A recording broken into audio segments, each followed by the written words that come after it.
Class 11th mathematics exercise 1.2 chapter 1 संबंध तथा फलन का ये क्वेश्चन नंबर 9 हम सॉल्व करेंगे आज के इस वीडियो में। हेलो दोस्तों, मैं हूं आपका टीचर रोहित धीमान। स्वागत है आपका आज की वीडियो में। इससे पहले जितने भी सॉल्यूशन इस चैप्टर से करवाए जा चुके हैं सबकी एक प्लेलिस्ट बनाकर लिंक डिस्क्रिप्शन में दे दिया गया है, आप जाकर वहां पर देख सकते हैं। तो चलिए यहाँ पर हम पहले क्वेश्चन को पढ़ लेते हैं। कहा है मान लीजिए कि समस्त n belongs to capital N, यानी यहाँ जो n आपको दिया गया है उसका मतलब है कि वो नेचुरल नंबर है, एक प्राकृत संख्या है, यानी 1 2 3 4 5 6 एंड सो ऑन, इस तरह की संख्या है। और एक फंक्शन fn दिया है n+1/2 यदि n विषम है और n/2 यदि n सम है। द्वारा परिभाषित एक फलन f n है। बतलाइए कि क्या फलन f एकैकी आच्छादी यानी बाइजेक्टिव है। अपने उत्तर का औचित्य भी बतलाना है। देखिए, चेक करते हैं इसको। एकैकी और आच्छादक देखना है। मैपिंग हमें नेचुरल नंबर से नेचुरल नंबर पर दी गई है, तो हम इसका एरो डायग्राम खींच लेते हैं।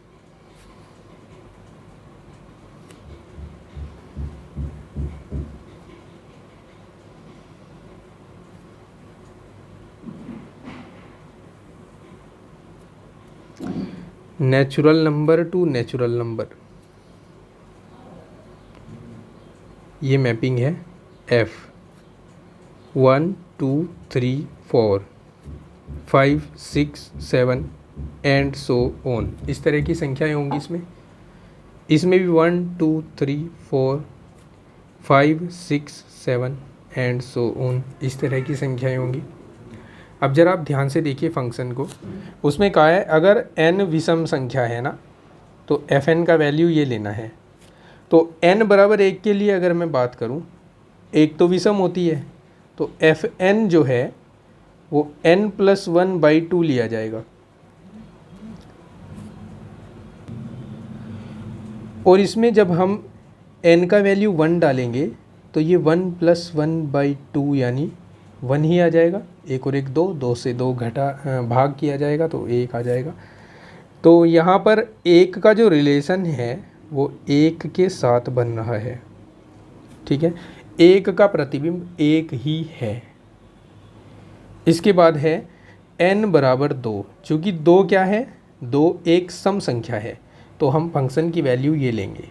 अर्थात अगर मैं f2 लूँ, f2, तो मुझे लिखना होगा इक्वल्स टू में 2/2, 2/2 ये आ जाएगा 1, यानी 2 का प्रतिबिंब भी 1 ही है।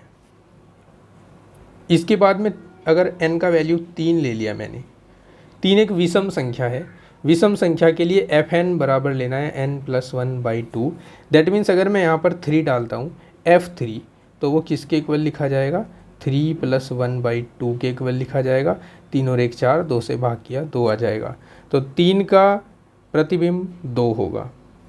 इसी तरह अगर मैं n का मान 4 लेता हूँ, तो यहाँ पर f4 किसके इक्वल लिख सकते हैं, चूँकि 4 एक सम संख्या है और सम संख्या के लिए n/2 लिया जाएगा। दैट मीन्स यहाँ 4/2 ले सकते हैं, जो कि 2 आ जाएगा। तो 4 का ये प्रतिबिंब भी 2 ही होगा। इसी तरह 5 का प्रतिबिंब 3 होगा और 6 का प्रतिबिंब भी 3 ही होगा, ठीक है, समझ रहे हो। 7 का प्रतिबिंब 4 होगा और 8 का प्रतिबिंब भी 4 होगा, ठीक है। तो ये हम देख रहे हैं कि दो एलिमेंट को डोमेन के प्रांत के दो अवयवों का सह प्रांत यानी कोडोमेन में एक ही प्रतिबिंब हो रहा है। और अगर ऐसा होता है तो ये बाइजेक्टिव एकैकी नहीं होता, ठीक है। एकैकी होने के लिए एक एलिमेंट का प्रतिबिंब एक एलिमेंट ही होना चाहिए इधर का, ठीक है। एक कहने का मतलब है कि एक एलिमेंट से एक तीर का चिन्ह निकलकर इधर एक ही एलिमेंट पर लगना चाहिए और किसी दूसरे एलिमेंट का तीर भी उस पर नहीं लगना चाहिए, समझ गए। उसको एकैकी कहा जाता है जब एक का जो प्रतिबिंब होता है वो एक ही एलिमेंट होता है, ठीक है। तो ये एकैकी नहीं है, आच्छादक भी नहीं है। क्यों? क्योंकि यहाँ आप देख रहे हो, यहाँ पर जब हमारे पास ये वैल्यू 7 है, तीर का चिन्ह 4 पर जा रहा है। जब 8 होगी ना वैल्यू, 8 का ये जो तीर का चिन्ह है ये भी 4 पर ही जाएगा। मतलब हम 4 एलिमेंट पीछे चल रहे हैं।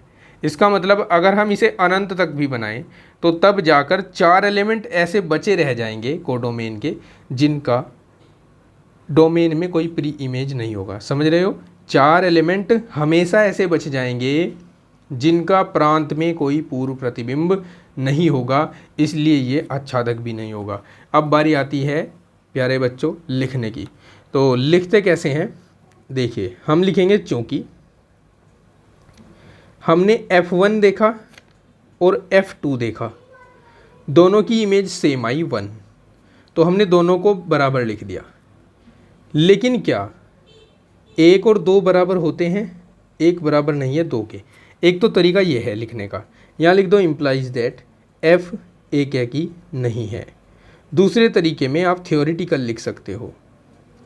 आप लिख सकते हो चूँकि प्रांत के 2 अवयवों का सह प्रांत में एक ही प्रतिबिंब बन रहा है, इसलिए ये एक की नहीं है। और आच्छादक के लिए हम क्या लिखेंगे? देखो, आच्छादक के लिए हमें लिखना होता है, 2 तरीके होते हैं इसके भी। एक तो थियोरिटिकल होता है। थियोरिटिकल लिखेंगे तो कैसे लिखेंगे?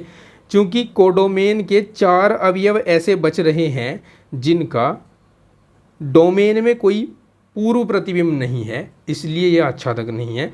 और दूसरा तरीका ये होता है कि यहाँ पर जो सह प्रांत है और रेंज जो है यानी परिसर, उनकी तुलना करा दो। तो यहाँ पर सह प्रांत जो है ना, सह प्रांत वो बराबर नहीं आ रहा है परिसर के। परिसर क्या होता है? जिस पर तीर के चिन्ह लगे होते हैं एलिमेंट्स पर, उनका समुच्चय होता है परिसर। तो यहाँ सह प्रांत और परिसर अलग अलग हैं, इसलिए ये आच्छादक नहीं है। अतः F आच्छादक नहीं है। सबसे मेन चीज़ है एरो डायग्राम सही बनाना। अगर आपने एरो डायग्राम बिल्कुल सही बना रखा है तो एग्जामिनर को देखने में एरो डायग्राम को देखते ही पता चल जाएगा। उसके बाद आपको केवल, अगर आपने ये भी लिख दिया कि एक ही नहीं है, आच्छादक नहीं है, तो भी आपका काम चल सकता है। लेकिन मैं आपको रिकमेंड करूँगा कि आपको लिख कर ही आना है। ठीक है? अब देखिए, हम कह सकते हैं अतः F एक की आच्छादी नहीं है। एक की आच्छादी यानी बाइजेक्टिव नहीं है। ठीक है, समझ गए ना? चलिए तो फिर नेक्स्ट क्वेश्चन को सोल्व करते हैं नेक्स्ट वीडियो में। और नेक्स्ट वीडियो का लिंक आपको अभी देखिए एंड स्क्रीन पर मिल जाएगा, या फिर आप प्लेलिस्ट में जा सकते हैं। प्लेलिस्ट का लिंक डिस्क्रिप्शन में मैंने दे दिया है। मिलता हूँ नेक्स्ट वीडियो में नेक्स्ट क्वेश्चन के सोल्यूशन के लिए। Take care, bye bye, have a nice day.